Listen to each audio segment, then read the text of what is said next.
एक समय की बात है। एक गांव में सोनू नाम का एक छोटा सा लड़का रहता था। उसे घूमने फिरने का और नई चीजें जानने का बड़ा शौक था। एक दिन जब वह जंगल में घूम रहा था, तो उसे एक संतरे का जादुई पेड़ दिखाई देता है। वह पेड़ बाकी पेड़ों से बिल्कुल अलग दिख रहा था।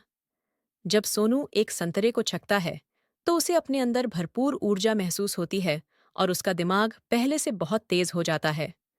सोनू उस जादुई संतरे का इस्तेमाल अपने खुद के फायदे के लिए करने लगा।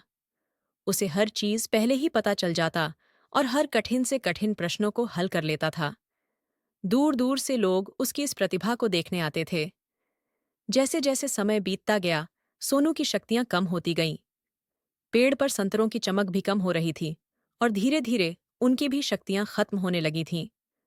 जल्दी ही सोनू को यह एहसास होता है कि वह अपनी खुद की प्रतिभा को नजरअंदाज करते हुए जादुई संतरे की शक्ति पर बहुत ज्यादा निर्भर हो गया है। सोनू को अपनी गलतियों का एहसास होता है और वह जादुई संतरे के पेड़ के पास वापस जाता है।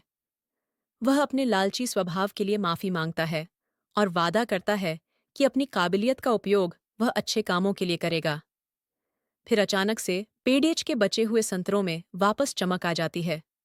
उस दिन के बाद से सोनू यह समझ गया कि असली शक्ति हमारे अंदर ही होती है और हम अपनी खुद की कौशल और प्रतिभा का इस्तेमाल करके ही दुनिया में बदलाव और खुशी ला सकते हैं। हमें सफलता प्राप्त करने के लिए किसी जादू या शक्ति के बाहरी स्रोतों पर निर्भर नहीं रहना चाहिए, बल्कि हमें अपनी क्षमताओं को बढ़ाने पर ध्यान देना चाहिए और उनका उपयोग करके दुनिया में सकारात्मक बदलाव लाना चाहिए।